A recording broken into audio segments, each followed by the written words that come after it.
seeing two tabs split on your screen in Chrome, and don't like it? You can turn that feature off in just a moment. Let me walk you through it. First, open Google Chrome on your computer and make sure it's fully updated. Now, click into the address bar at the top.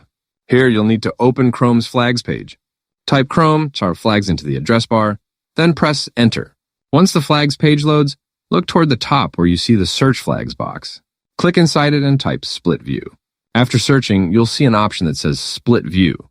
Allow users to view two tabs simultaneously. Click the drop-down menu next to it and change it from Default to Disabled.